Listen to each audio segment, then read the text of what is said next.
দেখবেন যার প্রচুর টাকা আছে জিজ্ঞেস করবেন দাদা কেমন আছেন, আর বলবেন না টেনশন, খালি টেনশন।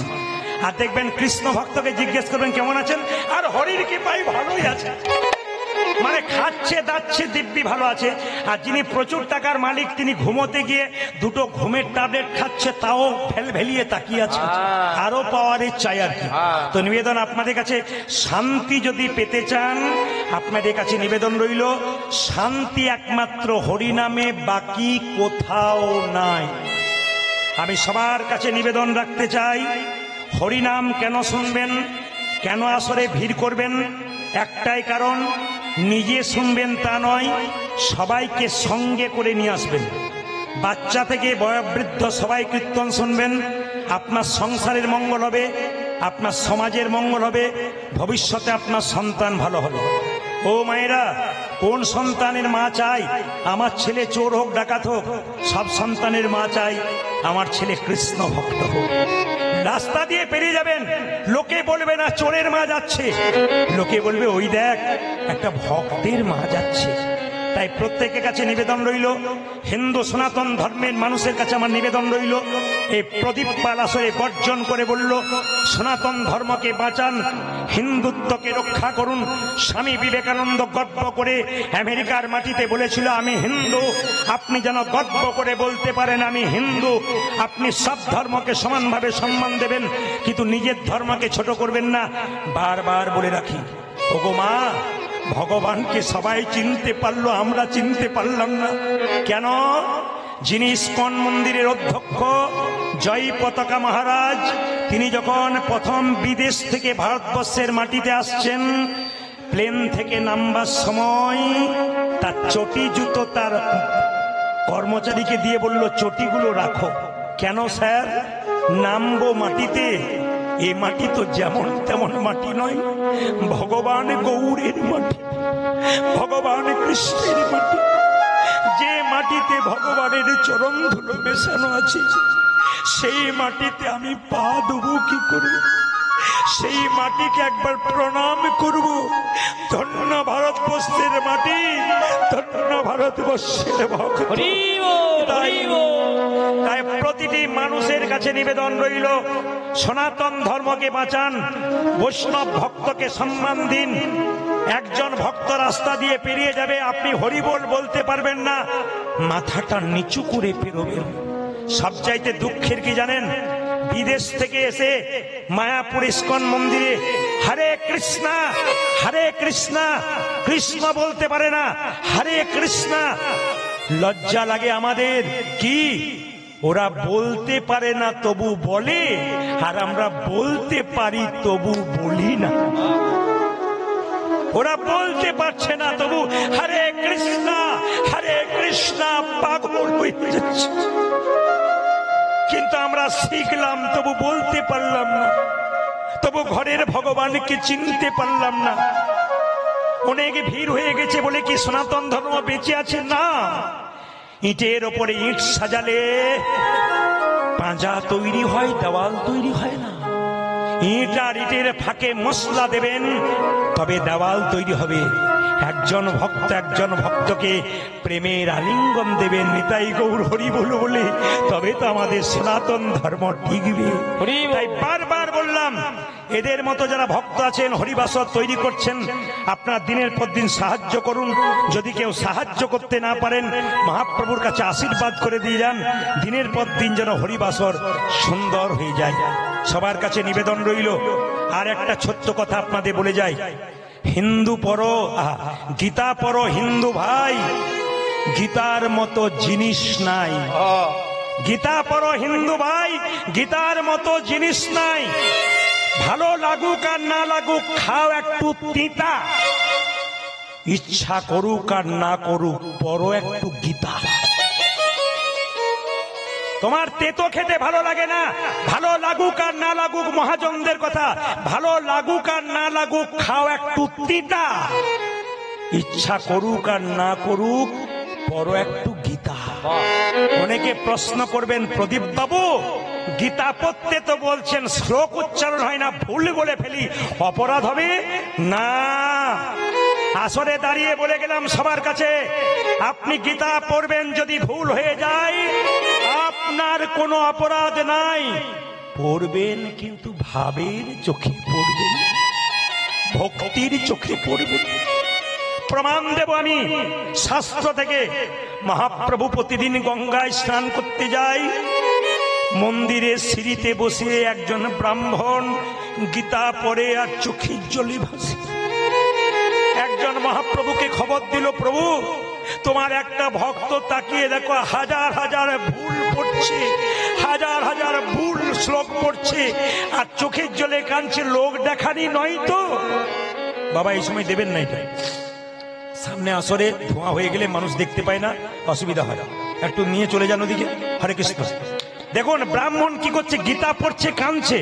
মহাপ্রভু জিজ্ঞাসা করলো, ব্রাহ্মণ তুমি তো গীতা পড়ছো, হাজার হাজার শ্লোক ভুল পড়ছো, সবাই শুনছে তুমি ভুল পড়ছো, কিন্তু চোখের জলে কাঁদছো কেন? তুমি কি বুঝছো? যে ভুল পড়ে সে কি বুঝে?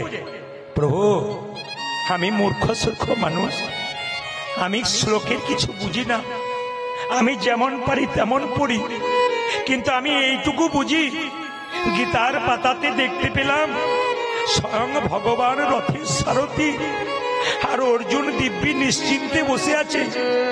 আমি গীতা ভুল পড়ি, শুধু এইটুকু ভাবি সংসার কুরুক্ষেত্রের যুদ্ধের রথে ভগবানকে যদি সামনে বসাতে পারি, আমরাও নিশ্চিন্তে সংসার রথে ভব পার হয়ে যাব। গীতা পড়ো হিন্দু ভাই, গীতার মতো জিনিস নাই, গীতার মতো গ্রন্থ নাই, গীতাতে কোনো ভুল নাই। এই জন্যই তো কোর্টে গিয়ে বলতে হয়, হাত দিয়ে যাহা বলিব সত্য বলিব, সত্য ছাড়া মিথ্যা বলিব না। ওইটার ভেতরে একটা গীতা থাকে। আপনারা বলবেন ওই বইটাতে হাত দেওয়ার পরে তো অনেক মানুষ হাজার হাজার মিথ্যে কথা বলতে শুরু করে, বলুক। এই গীতাকে হাত দিয়ে যেখানে মিথ্যা কথা বলে, এই কোর্ট থেকে সে মুক্তি পেতে পারে, ভগবানের আইন থেকে সে নেতাই গৌর মুক্তি পাবে না। আজকের আসরে আপনারা বসেছেন, দেবুকে কথা দিয়েছিলাম 7 বছর আগে আমাকে বায়না করেছিল করোনার আগে, এই বছর যেতে পারছি, এই বছর যেতে পারছি না। ছেলেটির মধ্যে ভদ্রতা জ্ঞান এত আছে, এত জ্ঞান, অন্যান্য কমিটি যদি শোনে বারবার না বলা হয় রেগে যায়। যতবার ওকে না বলেছি সব জায়গায় মাথা নিচু করে এসেছে, কোনো উচ্চ বাচ্চ নাই। তখন থেকে আমি দেবুকে বলেছি, তোমার আসর শুধু আজ নয়, দিনের পর দিন সুন্দর থেকে সুন্দরতর হবে। ঠাকুমার এত শরীর খারাপ, মৃত্যুর সঙ্গে লড়াই করছে, ভগবানের কৃপা দেখুন, সবাইকে সুস্থ রেখে ভগবান ভক্তের মনোবাসনা পূর্ণ করে। তাই মহাপ্রভুর বাণীটা আমরা সবাই নেব। 10-5 সবে মিলে দাঁড়িতে বসিয়া কীর্তন করো হসবে হাতে তালি দিয়া। সবাই মিলে হাত ওঠান, একসঙ্গে তালি দিয়ে কীর্তন করবেন। এটা আমি সব জায়গায় করাই, সবাই একসঙ্গে হাত। না না, আগে তেলের মধ্যে 5 ফোঁটা দেবো, তবে তো আপনি হাতা নাড়াবেন না, কি বলছেন? হাত ওঠান একসঙ্গে, একসঙ্গে। হরি হরয়ে নম কৃষ্ণ, নম কৃষ্ণ যাদবায় নম, হরি হরয়ে নম কৃষ্ণ যাদবায় নম, হরয়ে নম কৃষ্ণ যাদবায় নম, হরি হরয়ে নম কৃষ্ণ যাদবায় নম, যাদবায় মাধবায় কেশবায় নম, হয়ে হয়ে যাদবায় মাধবায় কেশবায় নম, যাদবায় মাধবায় কেশবায় নম, উগাদি যাদবায় মাধবায় কেশবায় নম, গোপাল গোবিন্দ রাম শ্রী মধুসূদন, হরে গোপালী গোবিন্দ রাম শ্রী মধুসূদন, গোপাল গোবিন্দ রাম শ্রী মধুসূদন, উগাদি গোপাল গোবিন্দ রাম শ্রী মধুসূদন, গিরিধারী গোপীনাথ মদন মোহন, হরে গিরিধারী গোপীনাথ মদন মোহন, গিরিধারী গোপীনাথ মদন মোহন। উগাদি গিরিধারী গোপীনাথ মদন মোহন। রাধানগরে আসলে প্রথমে এলাম, কিন্তু সব ভাল লাগলো, একটা জিনিস খারাপ লাগলো, বলবো না, বাদ দিয়ে দেবো। বললে যদি কিছু মনে করেন, তার চাইতে না বলাটাই ভালো, কারণ আমি রাত্রিতে এখানে থাকবো, যদি না থাকতে দেয়। আচ্ছা, আমি যে না বলে যাবো না, এটা আপনি জানলেন কি করে? বলে যাব। এখানে সবাই খুব সুন্দর তালি দিচ্ছেন, হরি হরয়ে নম, কৃষ্ণ যাদবাই নম। কিন্তু দু চারজনকে দেখলাম হরি হরয়ে নম, কৃষ্ণ যাদবাই নম, যাদবাই মাধবাই। এদের জন্য আমার ভালো লাগছে। কেন? এনারা নিজেদেরকে ভদ্রলোক ভাবছেন, আপনাকে বোকা ভাবছে। এনারা নিজেদেরকে ভদ্রলোক ভাবছেন আর আপনাকে বোকা ভাবছে। কেন? এনারা হাত তুলতে না না, যে এরকম করেছিল সে নামিয়ে দিয়েছে। প্রেস্টিজ বলে একটা ব্যাপার আছে, তো মেডিসিন না দিলে তো কাজ হবে না। হাত, তবে একজন কিন্তু এখন এরকম করে আছে, ও উড়িষ্যা থেকে এসছে, বাংলা বোঝে না। তবু উড়িষ্যার লোক আমাকে ফোন করে, দাদা কীর্তনের ডেট দিতে হবে। আমরা বাংলা বোঝেন বলে, বহু লোক বোঝে, এ বোধহয় নামিয়ে দিয়েছে, যা কাজ হয়ে গেছে। হাত তুলুন। হরি হরয়ে নম, কৃষ্ণ যাদবায় হরে হরে নম, কৃষ্ণ যাদবায় নম। হরয়ে নম, কৃষ্ণ যাদবায় নম। হরি হরয়ে নম, কৃষ্ণ যাদবায় নম। যাদবায় মাধবায় কেশবায় নম। হরে হরে যাদবায় মাধবায় কেশবায় নম। যাদবায় মাধবায় কেশবায় নম। উজাজি যাদবায় মাধবায় কেশবায় নম। গোপাল গোবিন্দ রাম শ্রী মধুসূদন। অজয় গোপাল গোবিন্দ রাম শ্রী মধুসূদন। কথাটা মহাপ্রভুর বাণী। 10-5 সবে মিলিয়ে দুয়ারে বসিয়া কীর্তন করো, সবে হাতে তালি দিয়ে। সবাই যদি মহাপ্রভুকে মানেন, খুব প্রেম সে জোরে জোরে তালি দেবেন, খুব জোরে।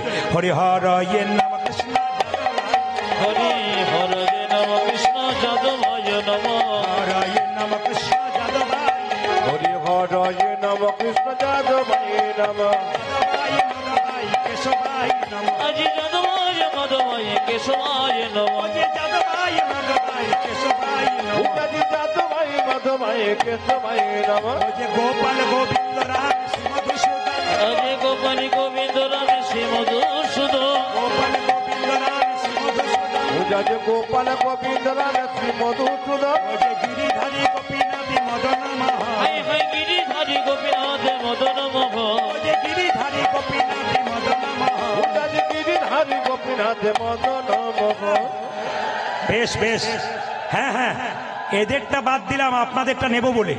এদেরটা বাদ দিলাম, আপনাদেরটা নেব বলে। তবে মায়েরা সবাই কিন্তু জোরে তালি দেবেন, কারণ ক্যামেরা হচ্ছে তো।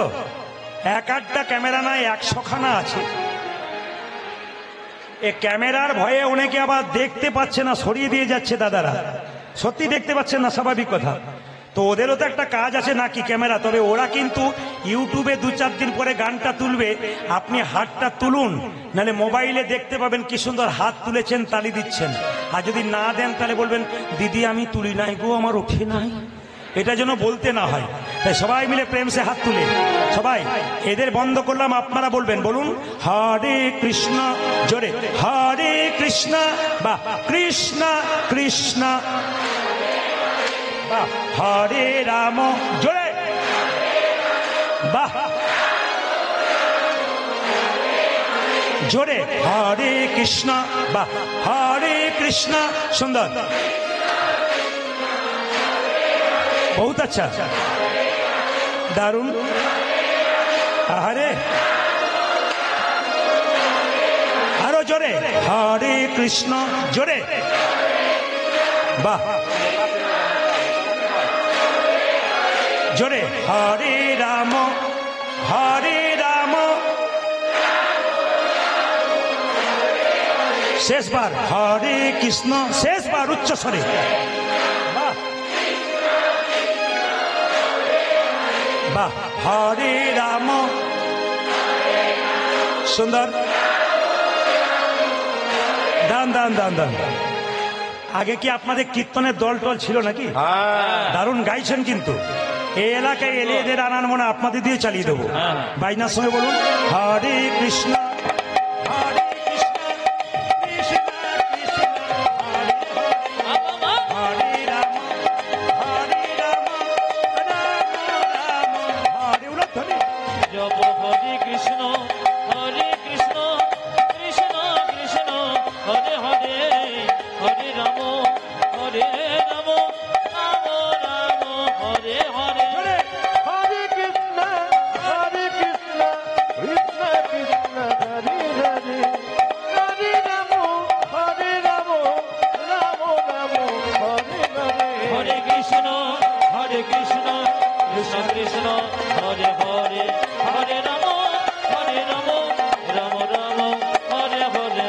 হরে কৃষ্ণ কৃষ্ণ কৃষ্ণ হরে হরে রাম রাম রাম হরে হরে।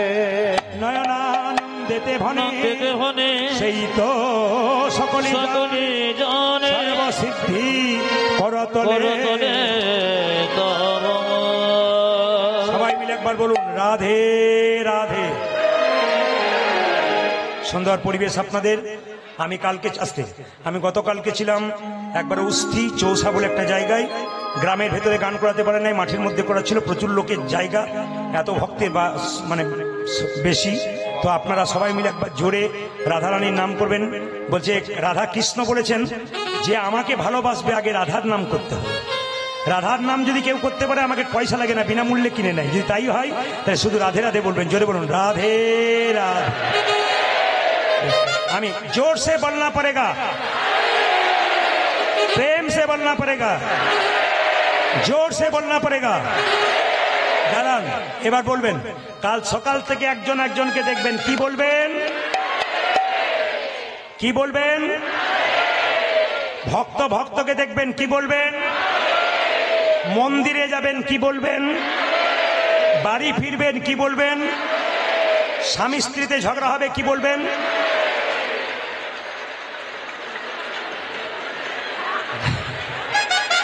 কীর্তনে যে কি মজা আছে, দাঁড়ান, যত রাত্রি বাড়বে তত বুঝতে পারবেন কিরকম পাওয়ার আছে। যেটা বল রাধে রাধে রাধে রাধে। বেশ বেশ, আমি আজকে আপনাদের একটা জায়গা যাওয়ার জন্য বলবো। আপনার নবদ্বীপ কে কে গেছেন? হাত তুলুন।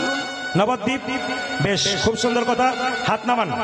এবার বলি, যারা যারা নবদ্বীপ যাওয়া অভ্যাস আছে তাদের বলবো নবদ্বীপ কাটোয়া যাবেন, ওখান থেকে বাস ধরবেন, 10 থেকে 15 টাকা ভাড়া, শ্রীখণ্ড গোপীনাথের মন্দির ঘুরে আসবেন। আমাদের ভাই ঘুরে এসেছেন, প্রেম আছে, অনেকেই ঘুরে এসেছেন। তবে বলে রাখি মায়েরা, শ্রীখণ্ডে গোপীনাথের হাতে দেখবেন নাড়ু কিন্তু পাথরে। আপনারা এখানে ভগবান দেখতে পাচ্ছেন মন্দিরে, ভগবানের হাতে কিন্তু আসল নাড়ু থাকে, ওখানে গোপীনাথের হাতে গিয়ে দেখবেন পাথরের নাড়ু। শুধু পাথরের নয়, অর্ধেকটা পাথরের নাড়ু। এই নাড়ু অর্ধেকটা পাথরে হলো কেন? এই যে কীর্তনে আমাকে মালা পরানো হলো, মায়েরা, এই মালা তিলক দেওয়ার রীতি প্রথম কে চালু করেছিল? শ্রীবাসঙ্গনে প্রথম দিয়েছিল কে? ভক্ত রঘুনন্দন। এই জন্য আজকে লীলার নাম ভক্ত রঘুনন্দন। ছোট করে শ্রবণ করবেন। এই যে বাতাসা প্রসাদ আপনারা দেখতে পাচ্ছেন, আমি দেবুকে বলবো কীর্তনের শেষে 2-4 কেজি 10 কেজি বাতাসা এখানে আনবে। আপনাদের বলে দিয়ে যাই, লীলাটি শুরু করবার আগে, রঘুনন্দনের জন্ম হয়েছিল বৃহস্পতিবার। জোরে বলুন, কিবার বললাম?